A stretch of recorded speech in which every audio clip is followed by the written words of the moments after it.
Dance. Continuidade às psicopatologias, né? Falando bem bonito, mas eu vou abordar um tema aí que eu tenho certeza que você aí de casa conhece quem tenha isso, se a sua família inteira não for. Ansiedade. Exatamente. Sabe quando você tem um compromisso, você não consegue dormir, você fica pensando e você fica lá e não se concentra no seu sono, não concentra nas atividades. Eu sei porque, olha, Mari, eu sou extremamente ansiosa. Até para vir falar com você hoje me deu aquela ansiedade. Então, é um assunto que eu acho que a maioria das pessoas que estão nos assistindo sofre com isso. Você é ansiosa? Muita ansiedade. Como que a gente controla isso? Meu Deus, o que é ansiedade para começo de conversa? O que é ansiedade? Então, boa tarde.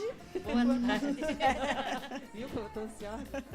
Então, a ansiedade é um estado emocional onde existe preocupação. Então, uma pré-ocupação. A pré-ocupação é a ocupação com alguma coisa que ainda não aconteceu. Então, ela é antecipatória. Então, ela é uma preocupação com o futuro. Se lá na depressão nós falamos que a depressão ela tinha a ver com o passado, a ansiedade ela tem a ver com o futuro. Tá? E já ouvi falar que na maioria das vezes uma preocupação nunca acaba acontecendo da forma com que a gente imaginou. Exatamente. Então ela é uma coisa assim, ela tem, junto com a preocupação, existe o medo. O medo vai andando de mãozinha dada ali com a ansiedade. Ele faz parte, ele é um componente importante na ansiedade. E existe sempre uma expressão assim, ó. Começa sempre assim, e se eu perder o meu emprego? E se der um branco na hora de fazer a prova? E se eu errar o caminho? E se eu, sei lá, terminar o meu relacionamento afetivo, acabar, né, minha relação amorosa? E se não der certo alguma coisa? E se? Sempre vai ter um e se. Exatamente. Então sempre tá, o Bem componente acompanhado. forte é o medo. Poxa vida. E qual a prevalência e as idades? Todas as idades. Todas as idades, porque desde criancinha já tem as suas ansiedades, né? De acordo com os recursos internos de cada um, com a maneira, muitas vezes, como é criado, né? Como vive, já pode ter desde criancinha. Então, todas as idades. Crianças, adolescentes, adultos, idosos, todas. E a prevalência 10%. Se lá na depressão nós falamos que era 6,5%, aqui é 10%. É bem alto, né? No Brasil, falando do Brasil, tá? Você é ansiosa? Um pouco.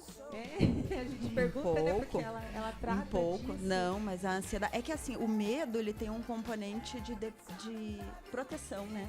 Então, o fato, por exemplo, de eu não querer subir na torre do Beto Carreiro, aquela de 100 metros, ela pode ser protetora para mim, né? Ela pode ser protetora, ela me protege. Eu não querer pular de bang jump, por exemplo, né? Existe uma sensação de proteção ali, né? Entendi. Quais os sintomas da ansiedade? Então, diminuição da concentração,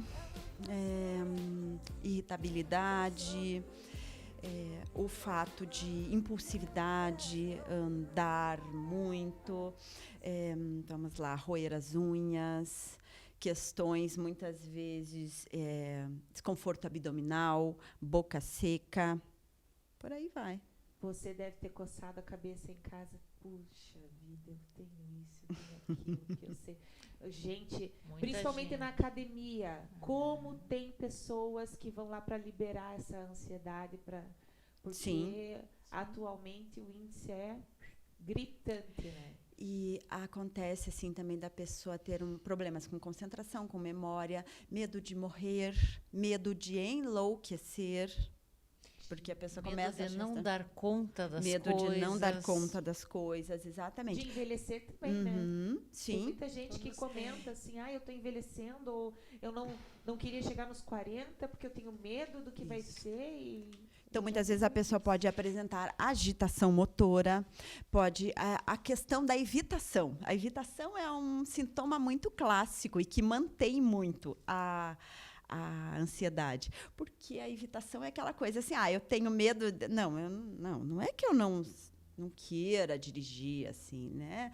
Mas não, agora tem Uber, né? Não precisa. Então, a pessoa ela nunca vai estar enfrentando aquela situação que geralmente vai gerar uma ansiedade para ela. Ela pega um Uber, Não vai de assumir. repente. Ela exatamente. Ela não vai desenvolver, digamos, né, estratégias de enfrentamento para aquelas situações. Quais são as causas? É basicamente o medo ou tem alguns outros fatores que levam a ter essa ansiedade? Então, nós vivemos em uma época em que a ansiedade ela está aqui, né? Ela está nos impulsionando, mas ela já está vindo desde o tempo das cavernas. Então já tem aqui, né, os nossos ancestrais lá, né, já eram ansiosos. Por quê? Porque eles precisavam, era uma questão de luta ou fuga. Né? Então ele precisava caçar para ele comer. E se não dava certo, como é que faz? Então era luta ou fuga. Então, a intolerância à incerteza. A pessoa ansiosa, ela gosta de rotina, ela não gosta de surpresas, ela não lida bem com as surpresas. Então, por quê? Porque ela não sabe muito bem o que vai acontecer. Então, nada melhor para o ansioso do que um dia de rotina, que ele sabe como que vai começar e como vai terminar, não né? quer sair da zona de conforto, né? Exatamente. Então eu não sou tão ansiosa quanto eu imaginava, porque eu gosto de surpresa, eu gosto de desafio, eu gosto de sentir esse... Mas para o ansioso, a situação inesperada gera medo, gera receio, né? Por favor, né? E gera até a ideia de como vão me julgar diante de tal situação. Eu estou bem comportado, eu estou bem adequadamente vestido para Acho que ela pensa muito no que o outro vai pensar a seu respeito, né? Exatamente. E a ansiedade tem tipos? Tem tipos. Aqui daria um programa para cada uma, mas eu vou falar rapidinho, tá? Só para não ferrar aqui com o nosso tempo, tá? Né? Não ficar muito cansativo o negócio. Mas, enfim, tem tipo. Tem a TAG, que é o transtorno de ansiedade generalizada, que é uma ansiedade a quase tudo. Né? Então, é a prova, é a dirigir, o novo emprego, a entrevista, a ir na festa, quase tudo, tá? Então, a TAG, o TEPT, que é o transtorno de estresse pós-traumático. Esse aí falam que é a novidade, que apareceu agora, mas não, gente, ele já veio desde o pós-guerra, quando os combatentes, né, começaram a voltar para casa com alguns comportamentos estranhos, não conseguindo dormir e tal. Então, o TEPT, ele é muito relacionado a situações de violência urbana, catástrofes, né? Então, ali, Brumadinho, né? Gerou muito TEPT, assim como gerou muita depressão também, né? Pelas perdas todas, né? Mas gerou, por exemplo, assim, assaltos geram o TEPT, acidentes, né? Acidentes. Quanto tempo para você diagnosticar o TEPT? Por exemplo, assim, eu estou perguntando porque eu vivi isso na minha pele, né? Uhum. Depois, na hora que a minha mãe faleceu, que eu perdi ela, eu tentei centralizar a minha cabeça para poder fazer as coisas, mas anos depois que eu fui cair a ficha do que tinha realmente acontecido, assim. Quanto tempo que demora para essa ansiedade vir à tona? Assim? Para surgir, que aí é que está, Paula, varia muito. E de pessoa para pessoa, não dá para se fechar um prazo, né? Mas tem toda uma questão, né, de que muitas vezes o ansioso ele vai ser um deprimido. Então, isso eu ainda vou comentar com vocês aqui, que muitas vezes, né, 5 ansiosos tornam-se deprimidos. Por quê? Porque é uma questão do passado, né, que você não está conseguindo lidar bem com a perda. Né? Então, é aquela ansiedade, muitas vezes... O que eu percebo em questões de luto, assim? Que muitas vezes a pessoa perde um ente querido e ela começa a fazer um monte de exames. Então, a pessoa, às vezes, tem 25 anos e ela acredita que ela também vai morrer daqui a pouco. Então, ela começa, né, vai começar a ter uma ansiedade ali, né? Um TAG, vai começar a ter uma ansiedade generalizada ali, né? Em função disso, tá?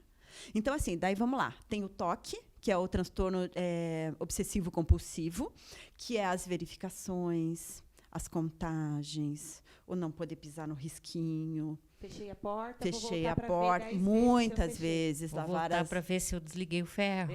Gás, Exatamente, exatamente. Lavar as mãos, guardar papeizinhos, guardar os tickets do mercado, todos eles, por anos, né? Então, enfim, esse é o toque. Vai ter a fobia específica, que vai ser a fobia relacionada a determinadas coisas, né? Andar de avião, altura, né? Acima do 8º andar. Eu tive um paciente uma vez, não, ainda bem que você atende no térreo, né? Porque senão eu não ia fazer terapia com você, né? As fobias específicas a respeito de alguns animais, né? Tem gente que não gosta. Aranha. Por favor. Isso mesmo, aranha, cobra, né? Enfim, as específicas. A fobia social, que as pessoas, coitados dos fóbicos sociais, eles são conhecidos como os antissociais. E não tem nada a ver uma coisa com a outra, né? O fóbico social, ele tem vergonha de falar em público, ele tem vergonha de dançar valsa com a irmã, ele tem vergonha de casar até, né? Porque ele vai ter que casar ali, todo mundo vai estar olhando para ele, exatamente. Então, é uma coisa que para ele é complicado, né? Então, esse é o fóbico social, né? O que evita os contatos sociais. Por que ele é confundido com quem é lá o... Como é que eu falei? Eu falei o... Antissocial. Antissocial, isso. O antissocial já é uma outra questão, é um transtorno de personalidade.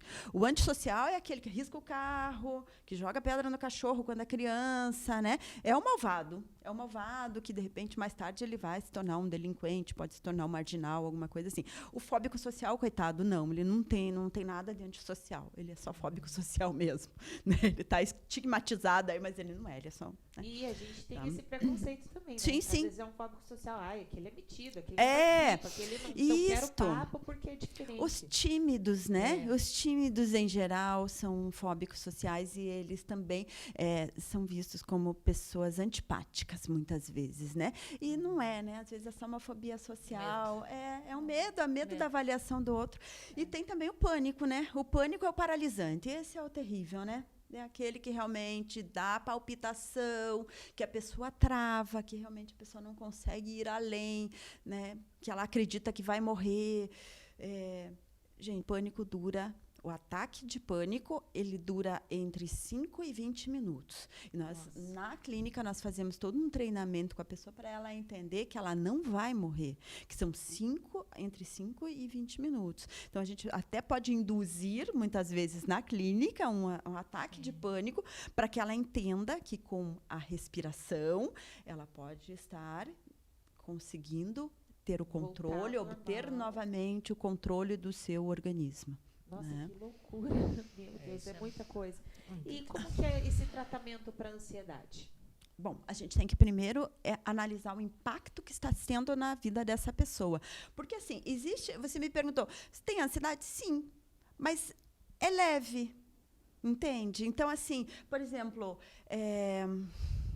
sei lá, determinadas coisas, né? Mas a gente tem gera um pouquinho. Mas eu vou assim mesmo. Até eu vi um post muito legal essa semana, que era uma águia americana ou uma corujinha meio com os peitos estufados. Então, nesse post dizia assim, e se der medo, finge que tem coragem e vai assim mesmo. É assim mesmo. Né? Então, achei ótimo, assim, esse post, estava vendo meus negócios, né, meu material ali, e pensando, nossa, mas tem muito a ver esse negócio. É por aí, finge que tem coragem e vai assim mesmo. Então, quer dizer, é um nível de ansiedade até controlável, né?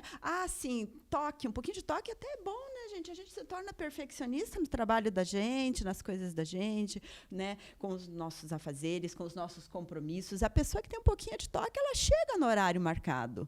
Né? Ela não se atrasa. Então, às vezes, até tem o seu ladinho. Né? Agora, se a pessoa, tendo o toque, ela não consegue nem chegar, entende? Então, ela não consegue. Ela fica verificando, que ela não consegue nem sair de casa. Então, ela vai chegar meia hora depois, porque ela ficou verificando, ela não conseguiu sair daquela verificação. Se fechou a casa, se desligou o gás, se desligou tudo. Então, aí é problemático.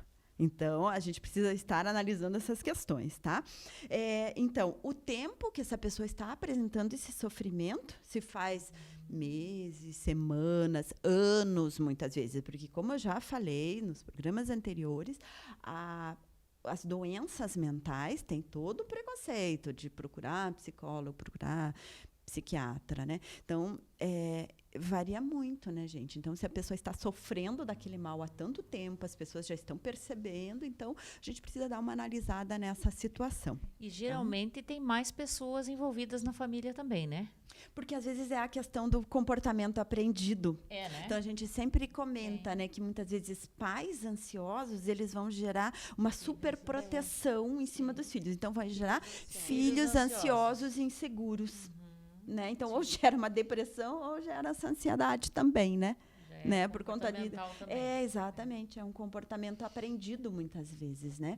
E assim, e daí entra, né, com psicoterapia e medicação também, né? O foco vai ser no aqui e agora. Tá? Então não vai ser nem no passado, como é na depressão, e nem no presente. Então é o aqui e agora. Nem no futuro, perdão.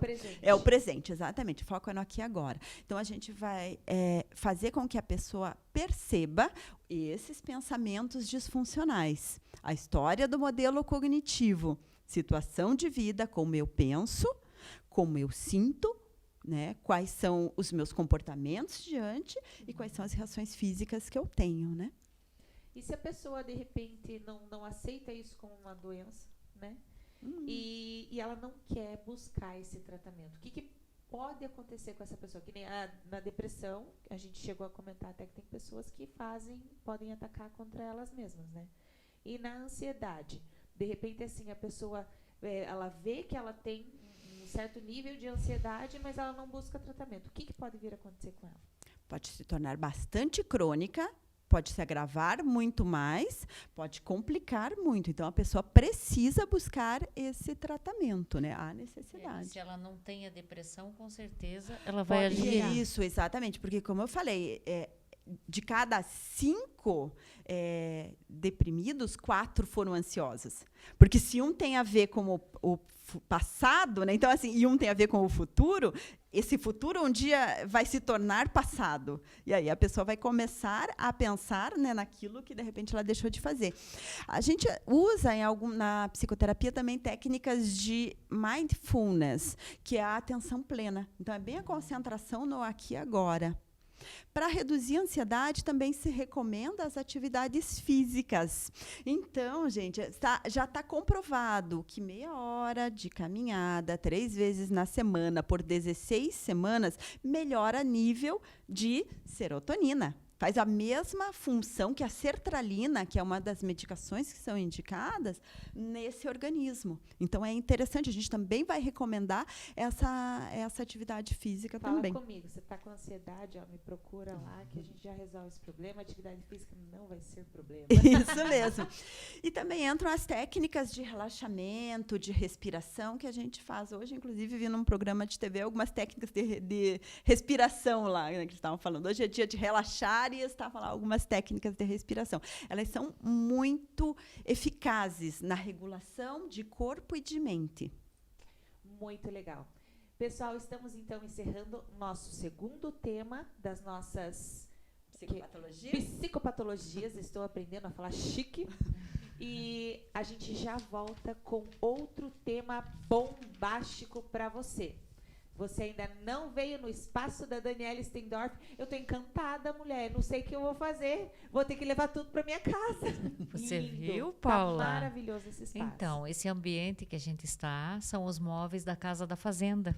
Muito Eles são legal. nossos parceiros, então venham conhecer, venham visitar. Qual que é o telefone aqui do espaço? É o 3045-4966, Rua Hildebrando Dulcio, 334, no Bacaxeri. Vem para cá.